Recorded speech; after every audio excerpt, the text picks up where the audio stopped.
बस दूसरों के फटे में टांग अड़ाना, अपने गिरेबान में नहीं झांकना और लातों के भूत बातों से नहीं मानते। ये 3 ऐसी कहावतें हैं जो हफ्ते के 7 दिन और साल के 365 दिन पाकिस्तान पर फिट बैठती हैं। उसने आज तक कभी अपने गिरेबान में नहीं झांका, हमेशा दूसरों के फटे में टांग अड़ाई है और यही वजह है कि उसे कोई बात तब तक समझ में नहीं आती जब तक कि उसे 2 लात नहीं पड़ जाती। पता नहीं क्यों शाहिद अफरीदी ने 2 दिन पहले जब अपना मुंह खोला तो मुझे यही तीनों कहावतें फिर से एक बार याद आ गई। आइए इसी पर बात करते हैं। नमस्कार दोस्तों, जय हिंद। मैं हूं रौनक और आप देख रहे हैं फन तंत्र।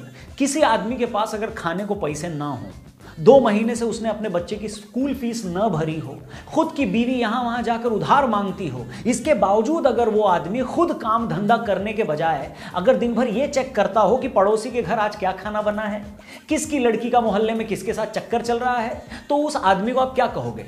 यही ना कि यार कैसा जलील आदमी है। बस यही हाल पाकिस्तान का भी है।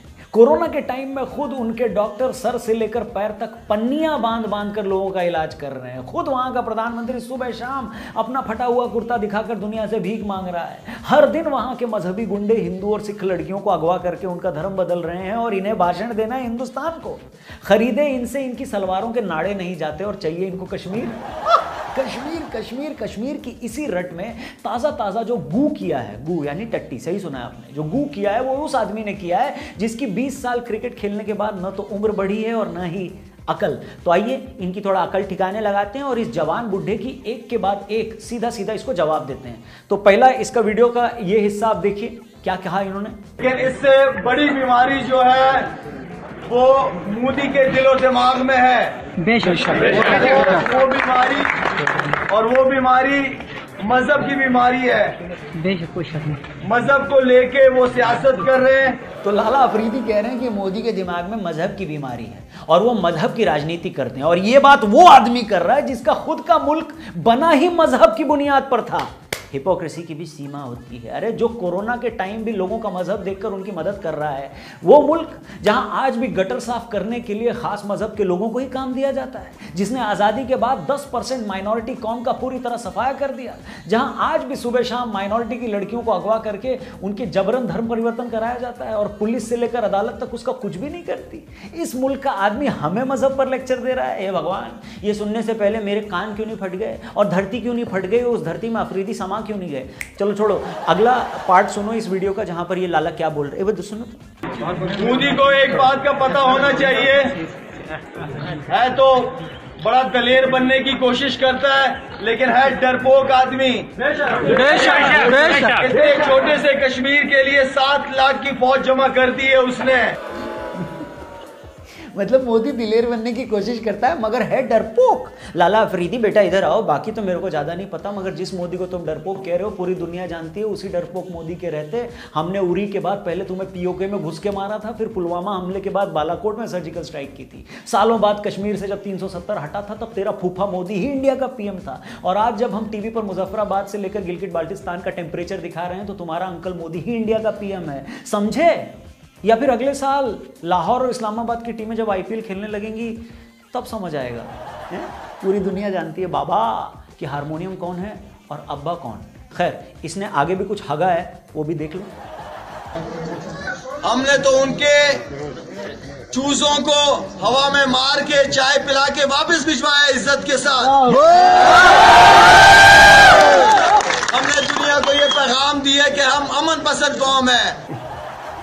यार लाला बड़े मंदबुद्धि आदमी हो यार तुम लोगों ने अभिनंदन को इसीलिए नहीं छोड़ा क्योंकि तुम अमन पसंद हो, बल्कि तुम लोगों ने अभिनंदन को इसीलिए छोड़ा या फिर तुम्हें छोड़ना पड़ा क्योंकि तुम्हें पता था कि इंडिया ने पाकिस्तान पर मिसाइल दागने की फुल तैयारी कर ली थी।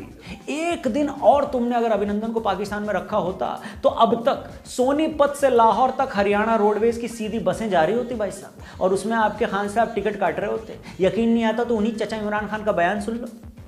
अब मुझे ये भी पता है कि कल रात एक था कि शायद पाकिस्तान के ऊपर किसी तरह का मिसाइल अटैक किया जाए। लाला, ओ लाला, ये सुनने के बाद कुछ खुला अकल का ताला है। और इसके अलावा तुम क्या कह रहे थे, पाकिस्तान अमन पसंद देश है। वाह भाई, अगर पाकिस्तान अमन पसंद देश है ना, तो मैं कोरोना वायरस हूँ, हाफिज सईद योग गुरु है, ओसामा बिन लादेन तो लाहौर में चुन्नियां डाई करता था। और कल शाम को तो मैंने सुना ट्रंप ने इमरान खान को फोन करके ये भी कहा कि इमरान भाई 50,000 रुपए उधार दे दो, मुझे मेरी लड़की इवांका की शादी करनी है, वरना वो बेचारी कुंवारी रह जाएगी। अबे हटाओ हारमोनियम कहीं के, अब्बा से ऐसी बात करते तुम्हें शर्म नहीं आती? पाकिस्तान इतना अमन पसंद देश है ना कि एक बार अगर पासपोर्ट पर पाकिस्तान जाने का ठप्पा लग जाए ना तो आधी दुनिया का वीजा नहीं मिलता मेरी जान। तुम इतने अमन पसंद हो कि अमेरिका और यूरोप में पाकिस्तानी भी अपनी पहचान छिपाने के लिए खुद को हिंदुस्तानी बताते हैं। लंदन में पाकिस्तानी रेस्टोरेंट तो चलाते हैं लेकिन उसका नाम इंडियन रेस्टोरेंट रखते हैं। तुम फिल्में हमारी देखते हो, गाने हमारे सुनते हो, तुम्हारे खिलाड़ी आईपीएल में खेलने को तरसते हैं, मरते हैं, तुम्हारे पुराने खिलाड़ी अपने चैनल चलाने के लिए इंडिया की तारीफ करते हैं। लाला ये है तुम्हारी औकात, समझे और समझाऊं।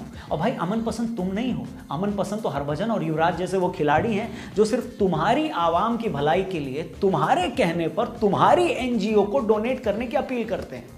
ऐसा थोड़ी है कि उन लोगों को तुम्हारी नीयत का पता नहीं था, पता था, मगर बावजूद इसके उन्होंने सिर्फ इसलिए अपील की कि आवाम तो हर जगह की एक जैसी ही होती है, आम आदमी तो हर जगह मजबूर होता है। मगर तुमने बदले में क्या सिला दिया? फिर वही बेसुरा राग गाने लगे, फिर वही फटा हुआ ढोल बजाने लगे। खुद तुमसे अपना देश नहीं संभल रहा है। पूर्वी पाकिस्तान तुम पहले ही गंवा चुके हो, बलूचिस्तान कभी भी गंवा सकते हो, सिंध तुम्हारे काबू में नहीं बचा हुआ, कश्मीर तुमसे हम कभी भी छीन लेंगे और तुम्हें हमारी कश्मीर की पड़ी है। जिस आदमी का, अब ध्यान से सुनना, जिस आदमी का खुद का पैजामा पीछे से फटा हो ना, वो सड़क किनारे खड़ा होकर दुनिया को उसकी ड्रेसिंग सेंस के लिए सजेशन नहीं देता या उस पर कमेंट नहीं करता। खुद खाना खाते हुए आधी सब्जी जो पेट पे गिरा लेता है ना, वो इंसान टेबल मैनर्स की ऑनलाइन क्लासें नहीं चलाता। इसलिए सुधर जाओ और हमेशा याद रखना, हारमोनियम कौन है और अब्बा कौन है। चलिए बॉस, अब चलते चलते आपको कुछ पंक्तियों के साथ छोड़े जाता हूँ। ये कविता आपको बहुत पसंद आती है, ऐसा आप ही मेरे को बताते हो। इसकी स्क्रीनशॉट लेकर आप मुझे इंस्टा पे टैग जो करते हो, उसमें से कुछ स्टोरीज में मैं शेयर भी करता हूँ, आगे भी करना, क्योंकि इस वाली में कुछ खास मैसेज है अपने पड़ोसी मुल्क के लिए। तो अर्ज किया है कि तुम फीकी चाय की चुस्की हो और मैं डालगोना कॉफी हूँ, तुम पिटते अफरीदी जैसी और मैं वर्ल्ड कप की ट्रॉफी हूँ। अरे तुम गिरती इकोनॉमी हो, मैं उसमें होता घाटा हूँ, तुम पाकिस्तानी गाल प्रिय, मैं उस पे पड़ता चांटा हूं। अरे तुम कश्मीर की चाह लिए क्यों रोती बारंबार प्रिय, मैदान कहीं का भी हो लेकिन होती तेरी ही हार प्रिय, फिर भी नहीं सुधरती तुम। आगे की 2 लाइन सुनना कि मैं चुनता हूं अक्सर समझदारी, तुझे टुचियापा ही चुनना है। जी हाँ, मैंने टुचियापा ही बोला है, बाकी आप समझ कुछ भी सकते हो। मैं चुनता हूं अक्सर समझदारी, तुझे टुचियापा ही चुनना है, मैं कितना भी अवॉइड करूं, तुझे पीके एमके भी सुनना है। और आगे की 2 लाइनें जो मैं पढ़ने वाला हूं, उसमें मेरे को आपकी खास मदद चाहिए। क्यों? क्योंकि इसमें एक ऐसा शब्द है मैं जो बोलूंगा नहीं, पर आप समझ जरूर जाओगे। और अगर समझ जाओ तो कमेंट में शान से उसे लिखना। तो आखिरी 2 पंक्तियां सुनिए कि तुम बारूदी उस बम जैसी और मैं हूं शांति दूत प्रिय, तुम बारूदी उस बम जैसी और मैं हूं शांति दूत प्रिय, हम एक बार हड़का दें तो तुम पैंट में देते प्रिय। अब का क्या मतलब है वो शब्द जो मैंने नहीं कहा, लेकिन आप समझ गए हो तो कमेंट में जरूर लिखना और आपके कमेंट को लव जरूर मिलेगा। बाकी इंस्टा पे इस कविता की स्क्रीनशॉट को आप शेयर जरूर करते हो, स्टोरीज में टैग जरूर करते हो, आगे भी करते रहना, कोशिश करूंगा कुछ शेयर कर दूं अपनी स्टोरी पे भी। बाकी चैनल सब्सक्राइब, फेसबुक पेज पे देख रहे हो तो लाइक, मोबाइल ऐप डाउनलोड, अगर ये सब नहीं किया तो माता रानी पाप दे सकती है। बाकी प्लीज अपना ख्याल रखना, जल्दी मिलूंगा अगले वीडियो के साथ। नमस्कार, जय हिंद।